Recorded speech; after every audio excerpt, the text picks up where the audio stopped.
Hi welcome to Divya Badepalli blogs. ఎలా ఉన్నారు మీరు? నేను బాగున్నాను. ఈరోజు మనము ఆకుకూర పప్పు ప్రిపేర్ చేసుకుందాము. ఇది బెంగళూరులో విరివిగా దొరుకుతుంది, చక్కత్తాకు అని చెప్పి. ఇలా కట్ వచ్చి నాకు 15 రూపీస్ పడింది. ఈ ఆకు డిఫరెంట్గా ఉంది, ఎప్పుడు చేయలేదు. ఈరోజు చేద్దాం ఎలా ఉంటుంది అని చెప్పి తీసుకొచ్చాను. చాలా బాగుంటుంది. ఇది కొండ పాలకూర అని అంటారు. చాలా హెల్త్కి మంచిది. ఇందులో ఫైబరు, మెగ్నీషియం, విటమిన్ సి, ఈ, కే అవన్నీ ఉంటాయి. చాలా హెల్త్కి మంచిది. దీనికి కావాల్సిన పదార్థాలు: కందిపప్పు నేను నానబెట్టి పెట్టుకున్నాను. అందులో టమోటా, పచ్చిమిర్చి, కొంచెము నెయ్యి, వెల్లుల్లి వేసి తర్వాత ఆకును ఇలా కట్ చేసి ఓన్లీ ఆకులు మాత్రం తీసుకోవాలి, కాడలు తీసుకోకూడదు. ఆకు వేసి తర్వాత ఉప్పు, పసుపు, చింతపండు వేసి 3 విజిల్లు పెట్టాను. ఒకటి హై ఫ్లేమ్లో, 2 లో ఫ్లేమ్లో. చూడండి ఉడికిపోయింది. ఇప్పుడు మనం వాటర్ని వంపేసేసుకుందాము.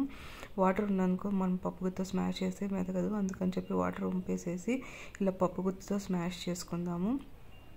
ఇది హెల్త్కు చాలా మంచిది. హెల్త్ బెనిఫిట్స్ మనకు ఆంధ్రాలో దొరకదు అనుకుంటాను, నేను ఎప్పుడు చూడలేదు, ఇక్కడ బెంగళూరులో చూశాను. ఇప్పుడు రెడీ అయిపోయింది, పప్పు రుద్దేసుకున్నాము. ఇప్పుడు ప్యాన్ పెట్టుకుని ఆయిల్ వేసి ఆవాలు, జీలకర్ర వేసాను. ఫ్రై అయింది. తర్వాత ఆనియన్ కట్ చేసి పెట్టుకున్నాం కదా, ఆనియన్, కరివేపాకు వేసి గోల్డెన్ కలర్ వచ్చే వరకు ఫ్రై చేసుకుందాము. అలాగే కొంచెం కొత్తిమీర కట్ చేసుకొని గార్నిష్కి వేసుకున్నాను. దాంట్లో తర్వాత పప్పుని ఇందులో వేసేసి మిక్స్ చేసేసి ఒక 5 మినిట్స్ బాయిల్ చేస్తాము. మనం వాటర్ ఏమన్నా ఉంటే అది పోతుంది, పాడవకుండా ఉంటుందని. అంతే, ఒక 5 మినిట్స్ బాయిల్ అయిపోయింది. ఇప్పుడు మనం ఒక బౌల్లోకి తీసుకుందాం. అంతే, చాలా ఈజీగా ప్రిపేర్ చేసుకోవచ్చు. కొండ పాలకూర పప్పు, దీన్నే మౌంటైన్ స్పైనాచ్ అని కూడా అంటారు. ఈ దాల్లో మనం పప్పులో తీసిన వాటర్ రసం పెట్టుకుంటే చాలా మంచిది. ఇది కూడా టేస్ట్ చాలా బాగుంటుంది. ఆ పోపు వేసాం కదా, ఆ పోపు కూడా కొంచెం ఇందులో వేసాను.